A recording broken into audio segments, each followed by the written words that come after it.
Let's now take a look at the design of another popular application, which is Airbnb. Now, before we start building this, let's break down some key functional requirements for our application.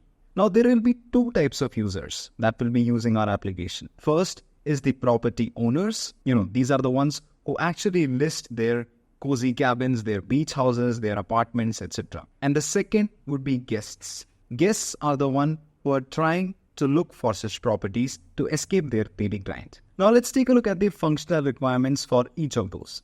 Now firstly, for the property owners. Very important, they should be able to add or update their properties. Now what does this mean? This means that the property owners can add or update their properties, essentially setting the property's availability, description, images, location, price, and whatnot. Second, they should be able to view the bookings. This means the property owners should be able to view all of their bookings by all of their guests.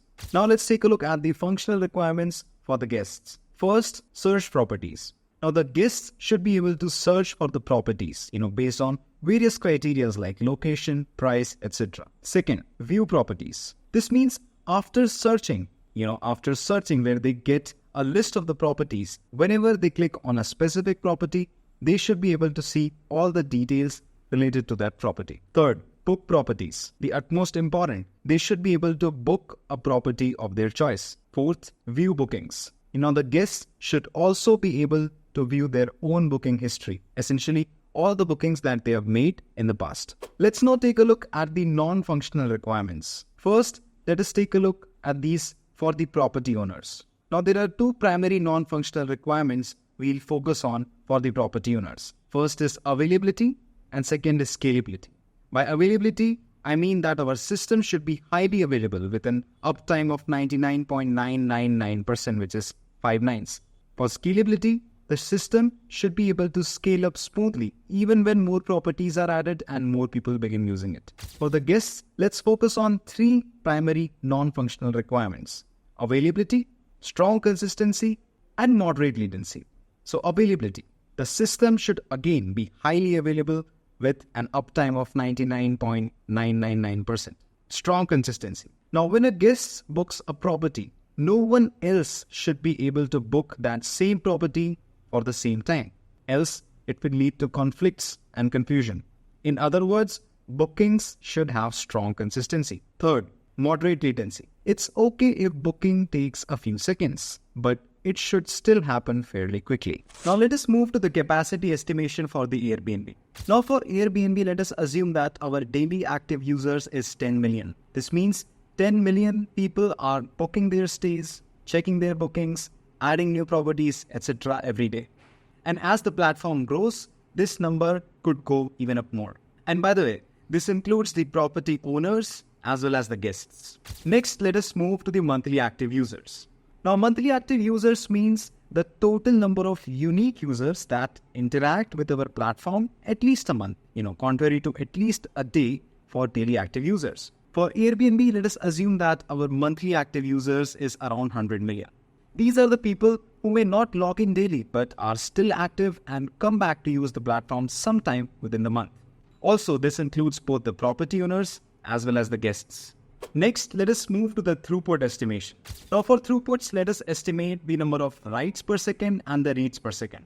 First, let us take a look at the writes. Now if we take a look at the functional requirements, there are only two main ways to write the data into our system. First, when the property owners create or update their property listings. That is, when they create or update the property data in the system. Second is when the guests book a property. Booking a property by the guest would create the bookings data in the system. Now, most of the users on the platform are guests and property owners are relatively fewer, no surprises. We can therefore make a reasonable assumption that 1 out of every 50 users is a property owner. Now we know that the platform has 10 million daily active users. So the property owners would be 1 by 50 multiplied by 10 million. This amounts to 200k owners. Remaining 9.8 million are the guests. Now let's also assume that every property owner creates or updates a property once a week. Also, every guest books a property once a month. Now, based on these assumptions, we can calculate the total write requests per day. Let's begin with the create update requests per day. This would be equal to 200k property owners multiplied by 1 divided by 7 requests per day, because every week there is one request. Hence, every day there would be an average of 1 divided by 7 requests. This would amount to 28,571 create or update requests per day. Next, let us move to the booking requests per day. Now we have 9.8 million guests, and every guest would book a property once a month. Therefore, we can multiply 9.8 million by 1 divided by 30. This would amount to 326,667 booking requests per day.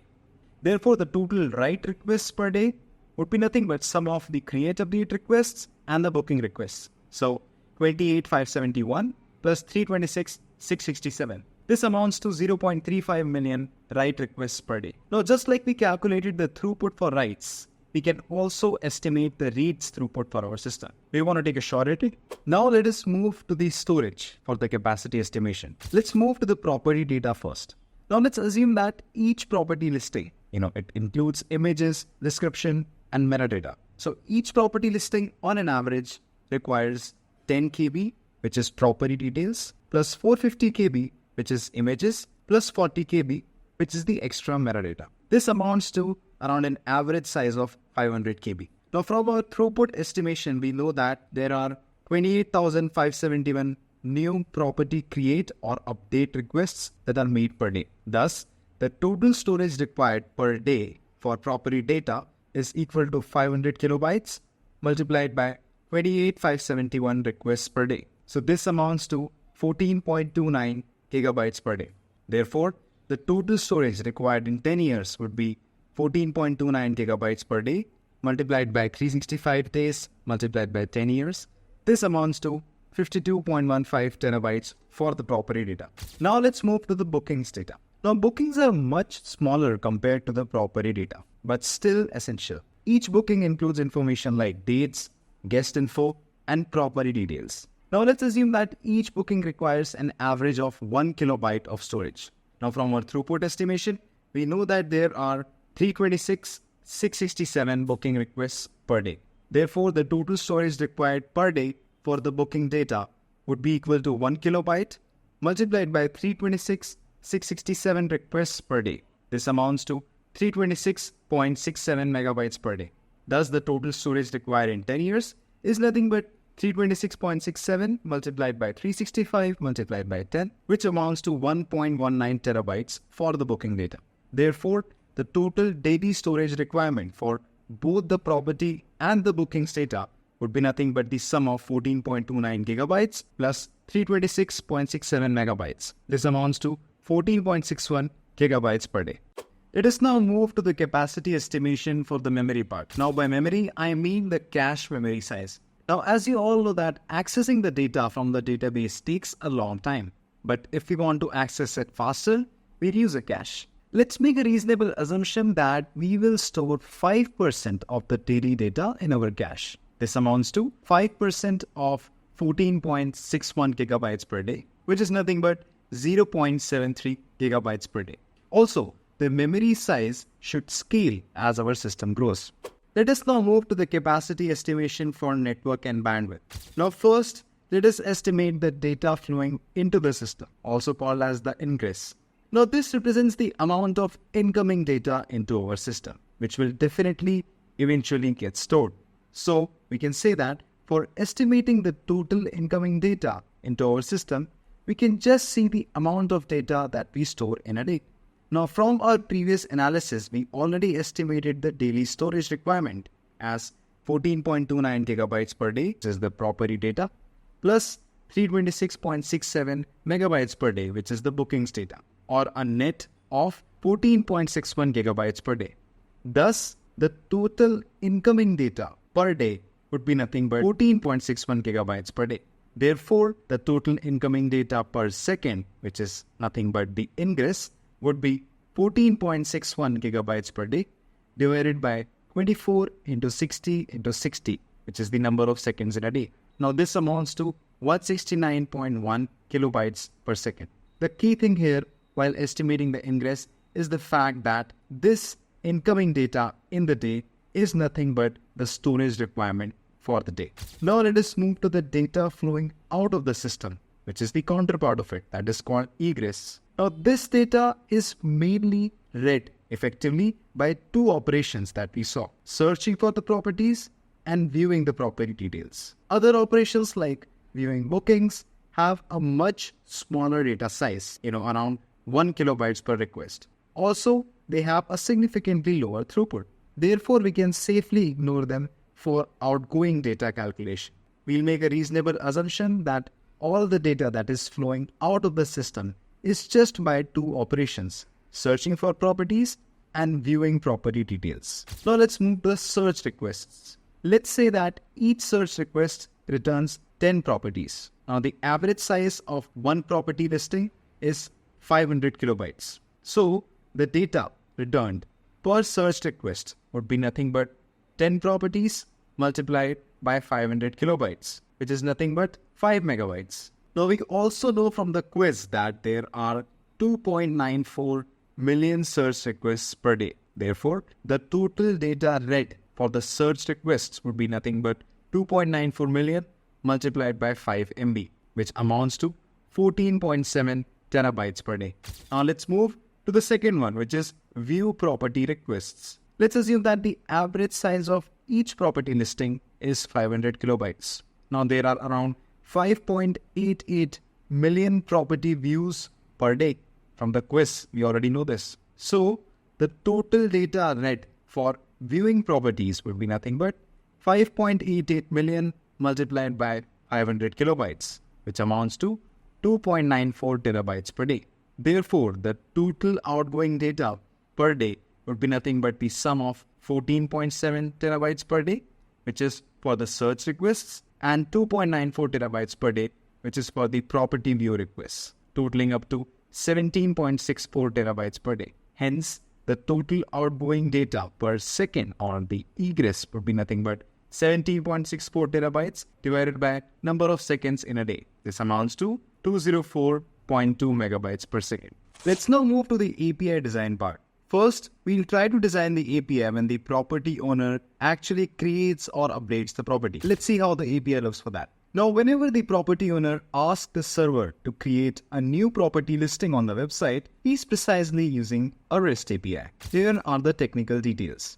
Now, first, on a high level, this is what the communication looks like if we take it from a conversational point of view. This is the property owner. He asks, "Hey Airbnb, I'd like to list my sunny yellow cottage on the website." The servers acknowledge this, process this request, and then responds back with, "Done. Your sunny yellow cottage is now listed." Now these are the technical details for this communication. First, HTTP method. This tells the server what action needs to be performed. Now since we want to create something new on the server, that is a property listing, we will be using a post action. So the HTTP method is post. Second, endpoint. Now this tells the server where we need to perform that action. Again, since we are creating a property listing, we will send our request to v1/properties endpoint of the server. v1 means version 1. It's a good practice to version your APIs. Lastly, we have told the server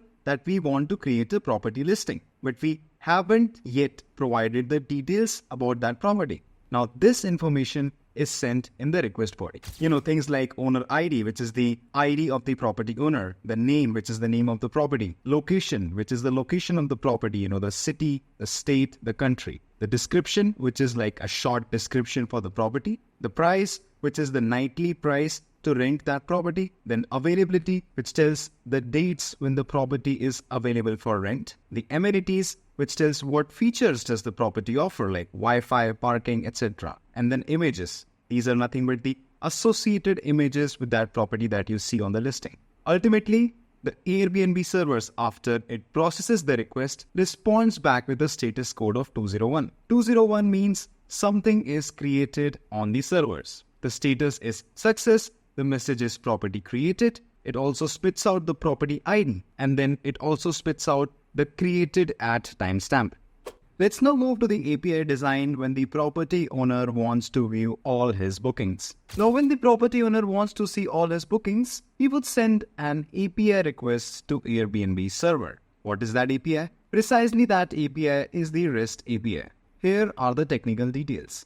Now, firstly, from a non-technical or a conversational point of view, these are the two steps. First, the property owner would tell the Airbnb servers, "Hey Airbnb, can you please show me all the bookings for my properties?" Airbnb servers would acknowledge that, perhaps validate that, process that, and then it would spit it out. Sure, here they are. You have them for Sunny Yellow Cottage and Mountain Hideaway. If we zoom into both of these, then these would be our technical details. First, the HTTP method.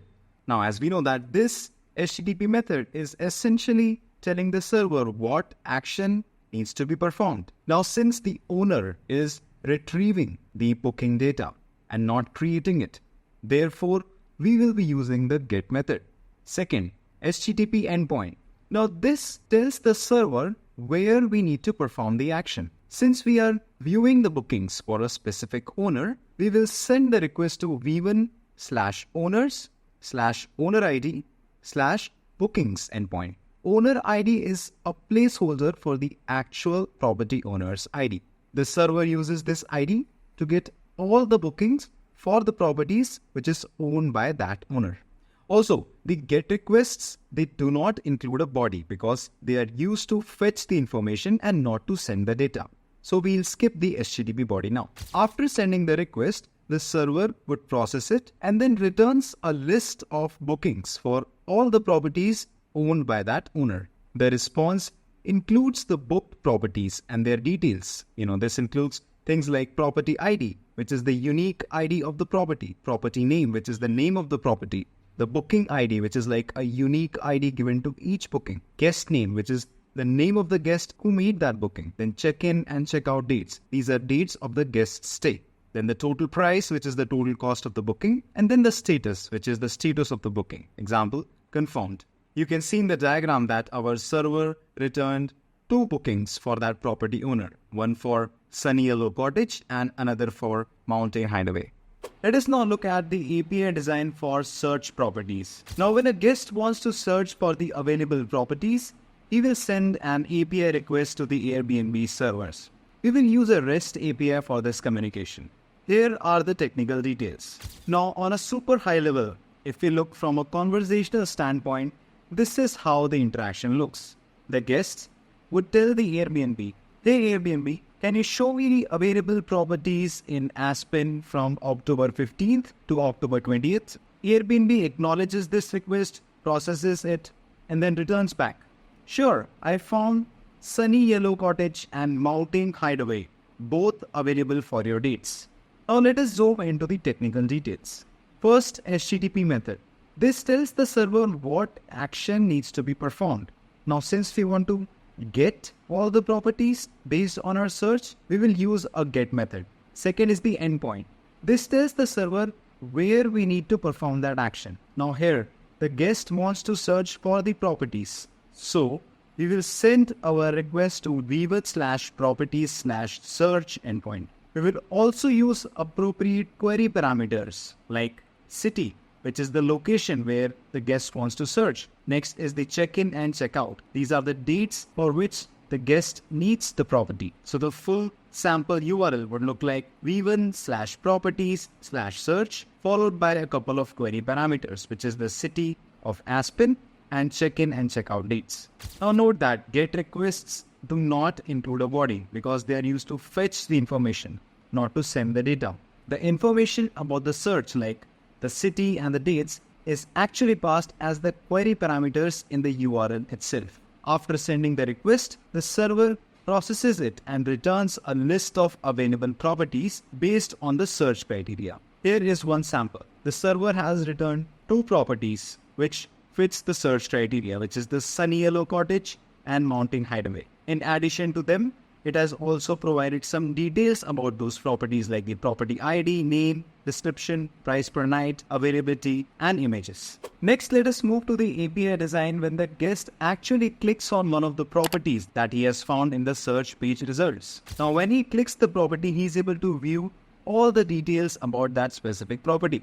Let's see the API design for that. Now here as well, we'll use a REST API for the communication. Here are the technical details. From a conversational standpoint, this is how the communication looks. The guest tells the Airbnb, "Hey, can you show me the details for mounting Hideaway property?" Airbnb processes the request and responds back, "Sure, here it is. Mounting Hideaway is available in Aspen for $200 per night." Now, if we zoom in the technical details, this is how it looks. First is the HTTP method. This tells the server what action we need to perform. Now, since the guest is getting the property details, no surprises, we'll use the get method. Second is the endpoint. This tells the server where we need to perform that action. Now, the guest wants to view the details of a specific property. So, the request is sent to v1/properties/property ID, where property ID is the unique ID of the property. Now the GET requests, they do not include a body because they are used to fetch the information, so we are not sending any HTTP body. After sending the request, the server processes it and returns the full details of the property.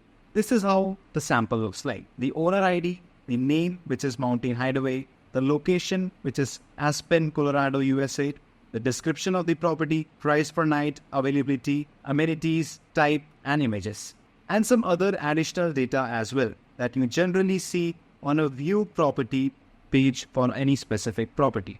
Now let us look at the API design when the guest actually books the property. Now when the guest books a property, the process happens in 3 steps, and in every step we will use a REST API. Let's take a look at these stages first, how this experience unfolds when we actually use the Airbnb app. First, the guest visits the property page.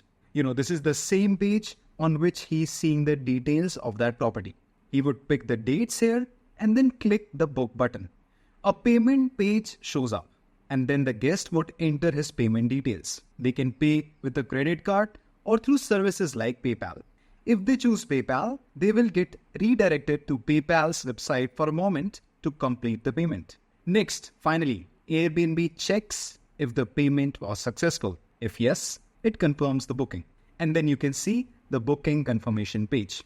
Now let's dive into how these 3 steps work with their detailed APIs. Stage 1.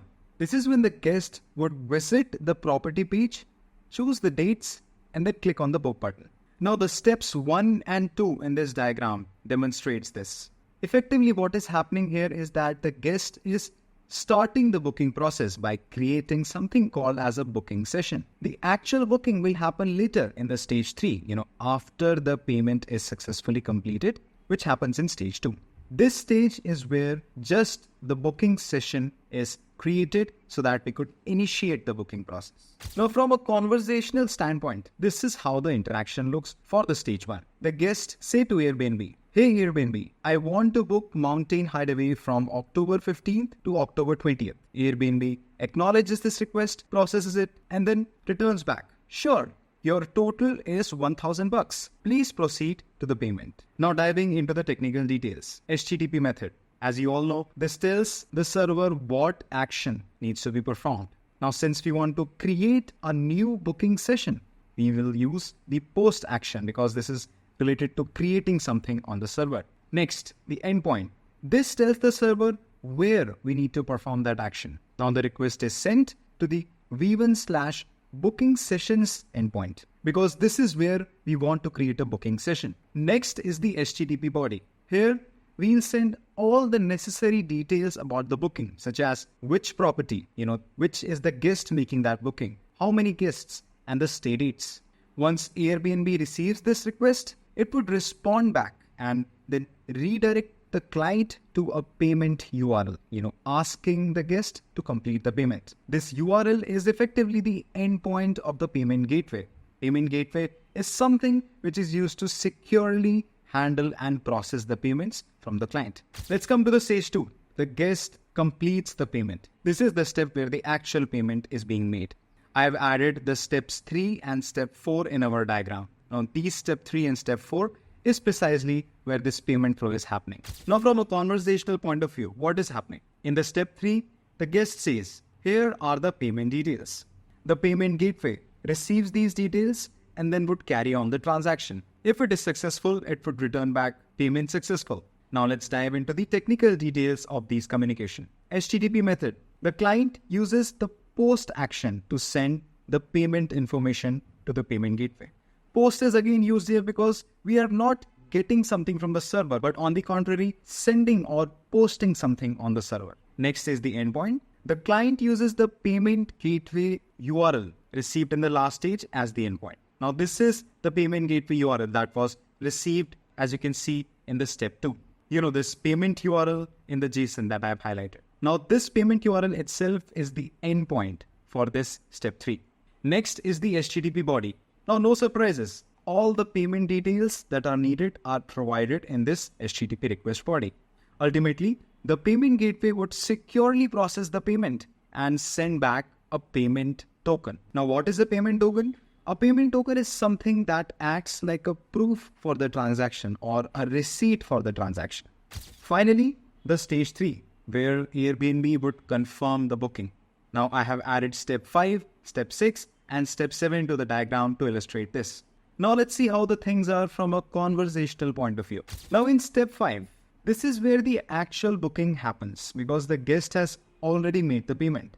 Basically in the step 5, the guest would send the proof of the payment, which is nothing but the token that he received in the step 4. So the guest would send this token or the proof of the payment to Airbnb. From a conversational standpoint, this is how it looks. Hey Airbnb, I have made the payment. Here's the payment token. Can you confirm my booking now? Now step 6, Airbnb takes this token and then double checks with the payment gateway. What does it check? It would just check whether the payment that is linked to this token, whether it has been completed successfully or not. Now from a conversational standpoint, this is how it looks. Airbnb servers talking to the payment gateway servers, that is highlighted here. So Airbnb servers would say, I put a payment token from Bob. Can you confirm if this payment is successful? Payment gateway would take this token and check on the status. Yep, the payment for $1,000 is successfully processed with that token. Now once the payment gateway gives confirmation, Airbnb then finalizes the booking and sends the booking ID to the guest for reference, completing the process. Now this is where the actual booking is happening, in the steps 5, 6 and 7. And therefore the HTTP method that the guest uses here is post and the endpoint is v1/bookings. For the HTTP body, here we send all the necessary details about the booking, like which is the property, which is the guest making the booking, how many guests, and the stay dates. And along with this, we this time also send the payment token, which acts as a proof of the payment. Let us now walk through the high-level design and see how it looks when the property owner adds or lists a property on Airbnb. Now, when a property owner clicks the publish button, to list his property, first, a post request is sent to the API gateway. The request body contains all the property details, which we have already seen in the API design section. This step is marked as step 1 in the diagram shown here.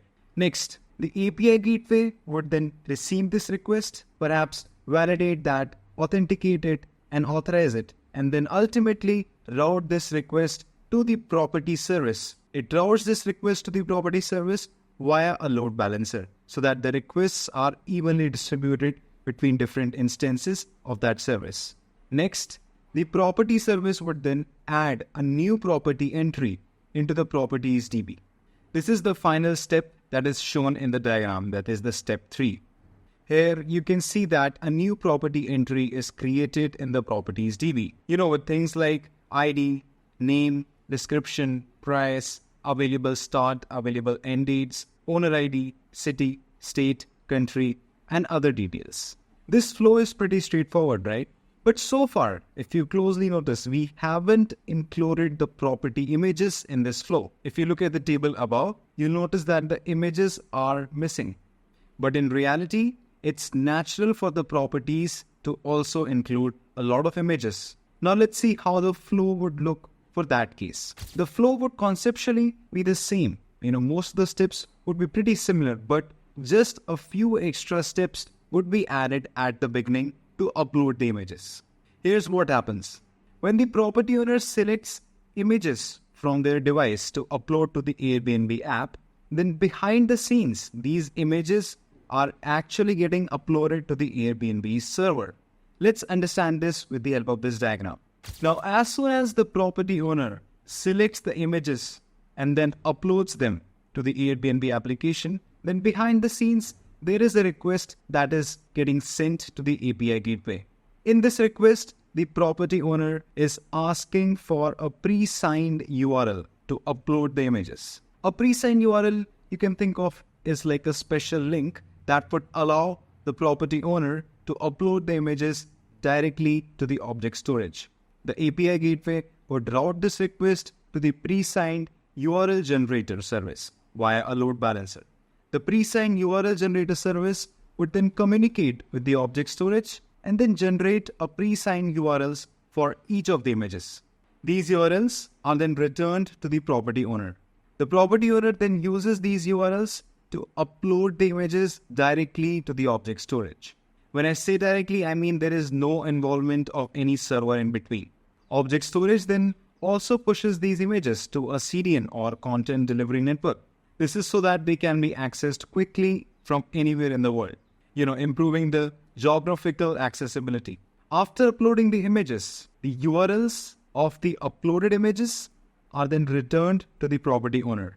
Now, these are all the steps that happen before the property owner clicks the publish button. That is, these steps are happening when the property owner has selected the images from his phone and uploaded to the Airbnb app. Next is when the property owner would actually click the publish button to list the property. Here, a post request is sent to the API gateway. Now this time the request body includes all the property details, including the uploaded image URLs that he has just got from the last step, which is the step 7 that is shown in the diagram. The API gateway would then route this request to the property service via a load balancer. The property service would then add a new property entry, including the image URLs column, to the properties DB. Now, if you check the images column in this table, you can see that they contain the uploaded URLs. The links for the uploaded image on the CDN. So just to summarize, steps 1 till step 7 happen initially before the property owner clicks the publish button. These steps happen when the property owner browses his computer or his phone for the images and uploads these images to the Airbnb application. Next, step 8, 9 and step 10 happen after the property owner clicks the publish button to actually list the property. Now let us take a look at the high-level design flow when the guest actually searches for the properties on Airbnb. Now, whenever the guest does search on Airbnb, he enters some details like the check-in, check-out dates, location, price, possibly some keywords, for example, mountain view, and then he hits the search button. Now, as soon as he does that, then a request is sent from the client or from the guest to the API gateway. The API gateway takes this request, perhaps validate that, authenticate that, authorize that, and then would forward it to the search service via a load balancer. Now, what is this search service? Now, this search service is a service that hosts the business logic for actually running the queries on the properties database, for all the available properties that matches the guest's preference and his search queries. Once it completes that, all the search results are then returned back to the guest. Now, this approach works theoretically, but in practice, it's not that efficient. Why is that the case? This is because searching the properties DB using multiple criteria like dates, location, or keywords can be slow. The properties DB is structured in a simple table-like format, which isn't great for handling super complex searches like this. Plus, what if the guest makes a small typo, like typing mountain view instead of mountain view? This is quite common, and ideally our search should automatically correct these errors and find similar matches, something which is also called as fuzzy search in technical terms. But our properties DB cannot do this. The solution is to use Elasticsearch for this. Elasticsearch is designed to handle such complex queries. It supports features like range queries, example for the check-in and check-out dates that we provided. It supports the feature for filtering, example for the location and price that the guest has given. It also supports fuzzy search to handle misspelled keywords. So let's do one thing. Whenever a new property is added to the properties DB, we'll also send that data to the Elasticsearch. This is because when a guest searches for properties, we can just directly use the Elasticsearch to run the query and find the results quickly. Let me break this down with the help of the diagram. We have already understood the steps 1, 2, and 3 from the last part. Now we'll just add the steps 4, 5, and 6 to show how the property data is also being sent to the Elasticsearch to make it ready for running searches efficiently. So let's take a look at all these 6 steps one by one, just to summarize this in our head. First, when the property owner hits the publish button to list their property, a post request is sent to the API gateway. Next, the API gateway then forwards this request to the property service via a load balancer. Next, the property service adds this new property to the properties DB. But it doesn't stop here. The property service now does one additional thing. It also creates an event with all the property details and sends it to the message queue. Now this event will contain all the details about that property which will be relevant for the search. Next, our search ingestion service is a consumer of this message queue and it listens for this type of event. As soon as this event is pushed to the message queue, search ingestion service listens for it and picks it up. Next, the search ingestion service then adds or ingests the data in the Elasticsearch. Now there might be multiple databases of Elasticsearch to store our search data because it can be huge. This is why we call this an Elasticsearch cluster. Now we have got the data in Elasticsearch and therefore whenever the guest would search for a property, it could run fast and optimized even to handle all the complex queries that we saw, including the fuzzy searches.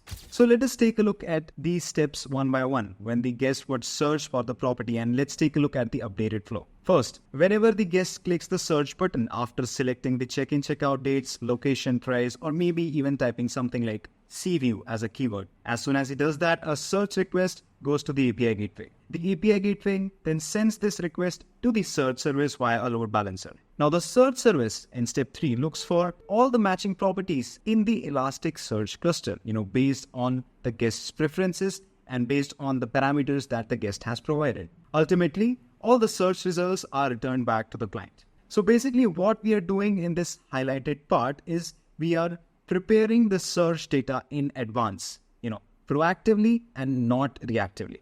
We do this by sending the property data to the Elasticsearch as well, as soon as we add it to the properties DB. Now this process I have termed as search data pre-processing because we are getting the data ready before any search happens, making it quicker and efficient to serve the search results. Now let's try to understand the high-level design flow when the guest actually clicks on a property that he has got from the search results just to see its detailed page. Let's see how that unfolds in the design diagram below. Now as soon as the guest chooses and clicks on a property, then a GET request is sent to the API gateway. This GET request is essentially requesting or fetching for all the details related to that property. This is the step number 1, which is marked in this diagram. Next, step 2. API gateway receives this request, perhaps validates that, authenticates it, authorizes it, and then ultimately forward it to the property service via a load balancer. Now this property service is responsible for getting or fetching all the details related to that property from the properties DB. It does the same on step number 3. Once it fetches all the details from the properties DB, all these details are then returned back to the guest. Now, if the property details include the image URLs, which is generally the case because when you see the details about any property, then most of the times you can also see the associated images of that property on that detail page. So basically, if our details include the image URLs as well, then the guest's browser would fetch these URLs in the step 4 and then use these URLs to actually download the property images from the CDN that I've highlighted in the step number 5. You can see that there are 2 associated images with that property in this example. This completes the flow. In this way, all the information, including the data as well as images of that property, is quickly shown to the guest when he clicks on the view details page of that property.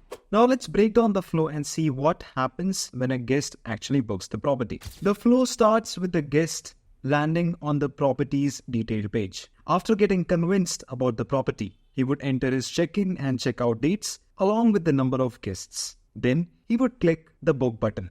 Now, as soon as this happens, there is a request that is sent to the API gateway. This request, in a nutshell, is just asking Airbnb servers to initiate the booking process. The API gateway receives this request. It might validate it, authenticate it, authorize it. Ultimately, it would forward this request to the booking service through a load balancer. Now, every booking must be preceded by a payment, no surprises. Therefore, the booking service would send a payment URL back to the guest, asking him or her to complete the payment.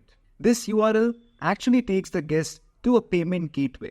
Payment gateway is specialized for handling the payment and transaction scenarios. It ensures that the payment will be made securely and safely. The guest uses this URL to make the payment. In return, after the transaction completes, they will get a payment token.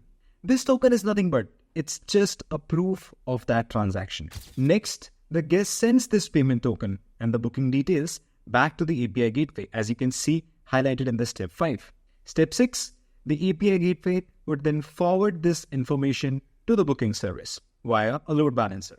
Next, in the step 7, the booking service would confirm with the payment gateway whether the payment has actually been completed or not, or whether it is successful or not. So, it would send the payment token to the payment gateway. Payment gateway would take this token and check the payment that is linked to this token. It would confirm that the transaction was indeed successfully completed, sending a confirmation back to the booking service. Once confirmed, the booking service would then go ahead and create a new booking in the bookings database.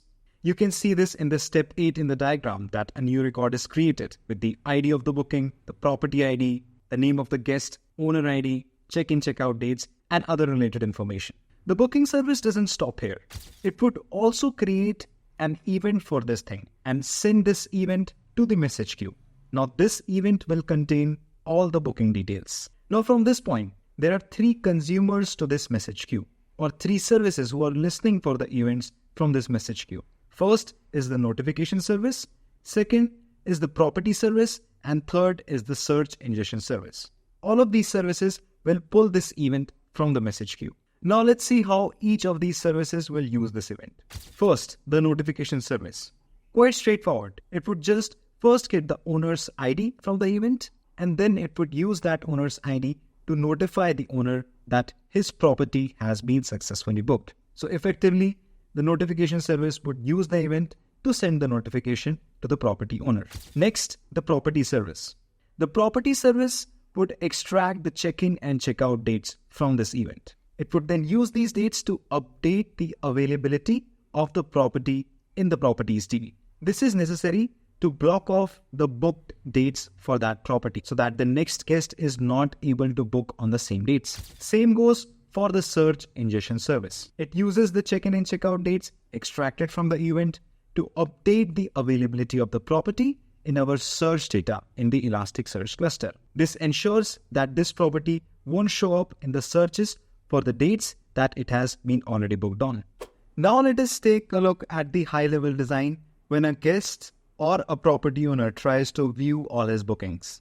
Now we'll try to understand how this system works when a guest views all his bookings.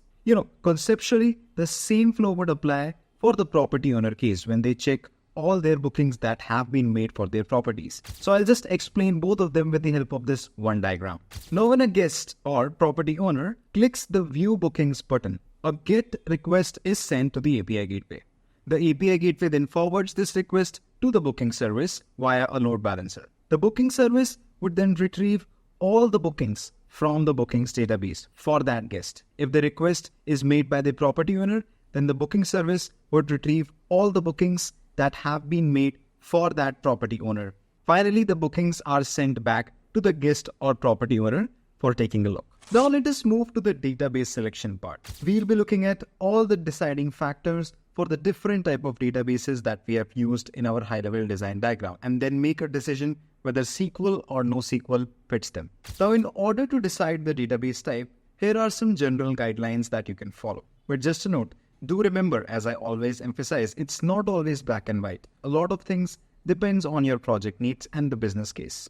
Now, firstly, when you need a very fast data access or even faster writes, then NoSQL is generally preferred over SQL. Second, when the scale is too large, then the NoSQL databases tend to perform better than the SQL databases. Third, when the data fits into a fixed structure, then SQL is more suited. When the data doesn't fit into a fixed structure, NoSQL should be the choice. Next, if you have complex queries to execute on your data, which might involve multiple joins on multiple tables, then SQL should be the choice. On the other side, if you have simpler queries, you can use NoSQL. Next, if your data changes frequently or is likely to evolve over time, then NoSQL databases should be the choice as it supports a flexible structure. Next, if asset transactions are important. By asset, I mean atomicity, consistency, isolation, and durability. Now, if these transactions are important, for example, in the case of financial operations or like booking transactions, then SQL is typically preferred over NoSQL. This is because it supports strong transaction guarantees and atomicity. So with these factors in mind, let us try to make decision for all the databases that we have used in our high-level design diagram. Primarily, there are two databases, Properties DB and Bookings DB. First, let us take a look at Properties DB. Now first, moderate latency. Now by this I mean creating or updating the property listings that doesn't have to be extremely fast. A small delay is acceptable. Basically, there isn't a need for a very fast IOPS. IOPS is input-output operations per second. So there is not a need for super high IOPS. NoSQL, which is designed for high IOPS, would be sort of an overkill for this requirement. SQL would provide a sufficient and a balanced solution. So SQL is most likely the choice given this criteria. Next, fixed structure. Now the properties DB follow a fixed structured format. Each property has predictable fields like name, price, availability, owner details, etc. SQL is well suited to handle this type of structured data. Next, moderate scale. Now based on the capacity estimates, the properties DB will require around 50 terabytes of storage over a period of 10 years. SQL databases can efficiently manage this scale. While this scale is not too small, but SQL databases can efficiently manage this scale. So SQL is the winner for Properties DB. Next, let us take a look for the Bookings DB. First, asset support. Now this is super important. When a booking is made, we want to ensure that no other user can book the same property for the same dates. Else it will be a chaos. SQL, with its strong support for asset transactions, is well suited for this requirement. Next, moderate latency. Now when a guest is making a booking, the process doesn't need to happen instantly. A few seconds of delay is generally acceptable for the users. This moderate latency can be efficiently managed by SQL databases as they prioritize consistency over speed. Lastly, moderate scale. Now with this storage requirement estimated at around 1.19 terabytes over a period of 10 years, the scale of the booking data is relatively small. SQL databases can efficiently manage this scale. So SQL is the winner here as well. Now let us move to the data modeling part for the Properties DB and the Bookings DB. Let's take a look at their schemas closely. First, the Properties DB. Now the schema of the Properties DB would closely look like this. Now we have already touched this in our high-level design diagram in the tables if you might recall. But let us take a closer look at how the schema would look for the Properties DB. First, it would have property ID. This is like a unique ID for each property listing. Second, the name. The name means the name of the property. Next is the description, which is a brief description of that property. Next would be images. Now these would be the URLs to the property's images. Next is price per night. Next is available start and end dates. Now these are a list of start and end dates when the property is available and till when the property is available. Next is owner ID. This is the ID of the owner for that property. Next is the city, state, and country. These fields would represent the address of that property. And similarly, there could be other fields like amenities, average rating, and whatnot. Now, we have already seen that the database type well suited for this Properties DB is SQL. Now, what are some common queries that we execute? You might recall from our design discussions that the common query that we execute on Properties DB is fetching a property's details by the property ID when a guest tries to view a specific property. Therefore, we'll index this data by the property ID. This is because we are repeatedly making this query of fetching the property's details by the property ID. So it's a smart idea to put an indexing on this field, as it will make it quick and efficient to retrieve the record. Next, let us move to the Bookings DB schema. Now the Bookings DB schema looks something like this. We have a booking ID, which is like a unique identifier for each booking. Next, we have the property ID, which is the ID of the property that is being booked. Next is the guest ID, which is the ID of the guest who is making the booking. Next is the guest name, which is the name of the guest. Next, we would have the owner ID, which is the ID of the owner of that property. Next, we have check-in and check-out dates, pretty self-explanatory. We would have total price, which is the total price for the stay. Next is the payment token. Now, this is interesting. This is basically the same token that was received after a successful payment from the payment gateway. We also store this in our Bookings DB schema. Next is the booking status. This is a status for that booking. It could be in the confirmed state, it could be in the cancelled state, it could be in the completed state. And similarly, there would be additional metadata. Now, we have already taken a look that the database type well suited for this bookings database would be SQL. Now, what are some common queries that we execute on Bookings DB? Now, you might recall from the design discussions that the common query that we executed was to retrieve all the bookings for either a guest or a property owner when they want to view all of their booking details. Therefore, it makes sense to do the indexing on both the fields, that is the guest ID as well as the owner ID. Indexing on these fields would allow quick access to the booking history for both the guests as well as the owners. Next, let us move to how we can handle the concurrent booking updates in any hotel reservation system like Airbnb. Now, imagine it's a busy travel season, like a long weekend, and you are planning a trip to Las Vegas. You browse Airbnb and find a highly rated property that you love, and then you try to book it. Now, at the same time, someone else in a different part of the states is also planning a trip for the same dates. And surprisingly, they also find the same property appealing and try to book it. So who would actually get that booking if both of them are trying to book the property at nearly the same time? Let's try to understand how this works in this lesson. Now, this situation when both of the persons were trying to book the same property at nearly the same time is technically called as concurrent booking. And Airbnb fortunately has a mechanism to handle this kind of scenario carefully to avoid double bookings or any sort of confusion. Now, one popular way this is managed is through a mechanism called as logging. Let's break this down, what this means, with the help of the following diagram. Let us say that Bob and Smith are our two people who were trying to book that property on the same dates. So basically, both Bob and Smith are trying to book the property P1, which is Mountain Hideaway, for the dates 15th October to 20th October. Now let's understand how this scenario is handled. Now first, Bob tries to book the property for October 15th till October 20th, and his request is sent at time t is equal to t1. The booking service then receives Bob's request and it begins creating a booking entry in the Bookings DB. Now, while creating this entry, the Bookings DB is logged. This is the key thing here, meaning that there is no other booking request that can be processed until Bob's booking is fully recorded. Now, around the same time, let us call it T1 plus delta being very, very small, there is Smith's request that also comes up. So basically, at T is equal to T1 plus delta, which is nearly the same time, Smith is also trying to book the same property for the same dates. But now, fortunately, since our database is still logged by Bob's booking, the system would prevent Smith's request from being processed at the same time. Now, once Bob's booking is completed, the lock is released.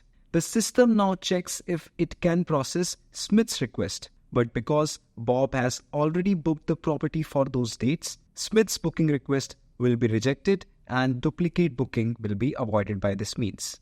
Now, this approach where we lock the database for all the other booking requests when someone tries to book is known as pessimistic locking. It is called pessimistic because it assumes that there will be a conflict and therefore it blocks the other requests by putting a lock. Basically, as soon as someone starts the booking process, we have locked the resource for all the other booking requests. Effectively, we are operating under the assumption that something will go wrong if we don't lock the resource in advance. and hence pessimism, and therefore this approach is called pessimistic locking. However, in a high traffic system like Airbnb, where there are thousands of requests every second, this locking approach can indeed slow things down. Imagine that if every request logs the database, all the other requests would have to wait, which can lead to significant delays. And therefore, this approach theoretically is awesome, but practically is not scalable. So how about we approach the problem with a more optimistic mindset? What if we don't log the resource upfront and let multiple booking requests move forward without locking? Do you think that would work, or we would have to supplement the approach with something else?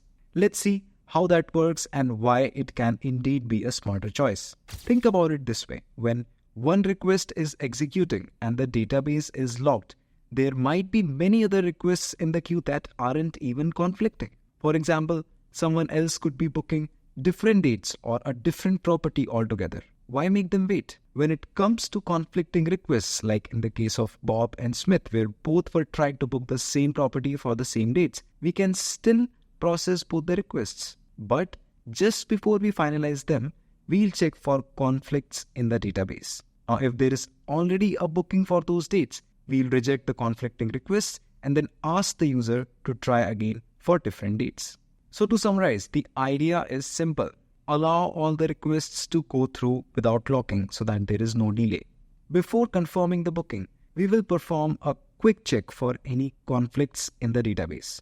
So effectively, we have allowed both Bob's and Smith's request to go through. Bob's request already creates a booking, then Smith's request creates a booking. But at the end, before finalizing Smith's request, we check in the database for any existing booking on the same dates, and we find that Bob has already created a booking for those dates. Therefore, just before we confirm Smith's request and commit that transaction to the DB, we would reject Smith's request, avoiding any duplicate bookings. The benefit of this is huge because it reduces system's overall delay and doesn't choke the throughput. We can process everything in parallel and only double check just before finalizing. Plus, all the other requests that aren't even conflicting, they don't have to wait unnecessarily. They can successfully go through without any issues. So, optimistic locking helps handle more requests in less time, making the system faster while still ensuring data integrity. It's called optimistic because it assumes that most of the things will go smoothly without conflicts. And in cases where there is a conflict, before committing that transaction, it just checks for any other duplicate bookings. If it finds, it doesn't commit that transaction. Overall, this leads to higher throughput and better performance, especially in high traffic situations, which is indeed the case for these large-scale high throughput systems like Airbnb. So in short, it's a smart, efficient way to ensure bookings are processed quickly without introducing unnecessary delays.